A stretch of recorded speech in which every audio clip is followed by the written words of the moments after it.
If you've been enjoying the often fine, dry weather that many of us have had to start this week, well, the good news is it's going to continue for a little while yet. It's all because we have high pressure across the country. We can see that in the earlier satellite imagery. Not a huge amount of cloud around, but if I put on the isobars and the fronts, worth highlighting there is an occluded front across the southeast at the moment. That's brought a fair few showers across parts of East Anglia and Kent, and is going to continue to do so as we go through the rest of today. Some of these showers could actually be a little bit heavy at times as we go through the afternoon, but elsewhere it's a largely dry picture. Lots of sunshine through the morning, bit more cloud though as we go into the afternoon. That being said, there will still be some bright or sunny breaks in amongst the cloud, and the sunshine is pretty important because if you get the sunshine, it's going to feel relatively warm. Temperatures peaking in the mid to possibly high teens quite widely. But if you're stuck under the cloud, feeling a fair bit fresher with temperatures just that little bit below average for the time of year.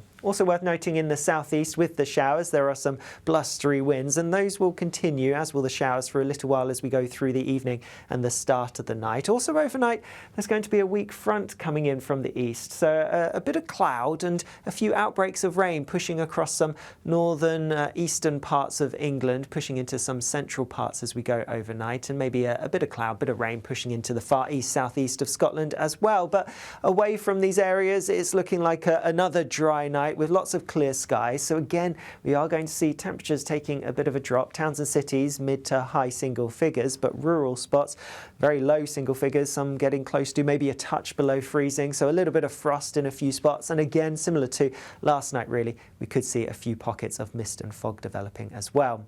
So a bit of a slow start across some parts of northern England, a bit damp at times perhaps, but any cloud, any rain, it's going to gradually move towards the west, and it's going to break up as well. So as we go through the morning, most places will stay dry with some bright sunny weather around, and by the afternoon really I'm not expecting much, if any rain, really just one or two spots here or there if the cloud's thick enough, but most places staying dry.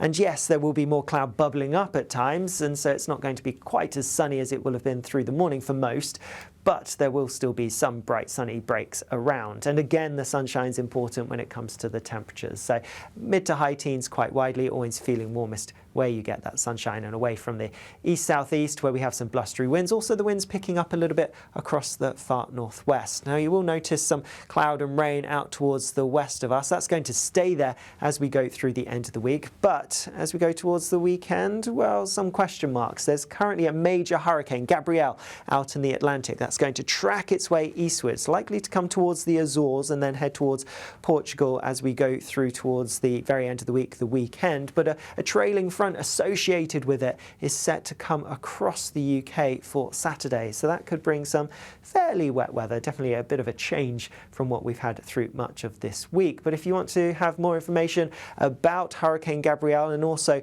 Typhoon Regassa, which is affecting parts of Asia, well, check out the deep dive with Honor, where she'll be interviewing one of our hurricane experts. I'll see you again soon. Bye-bye.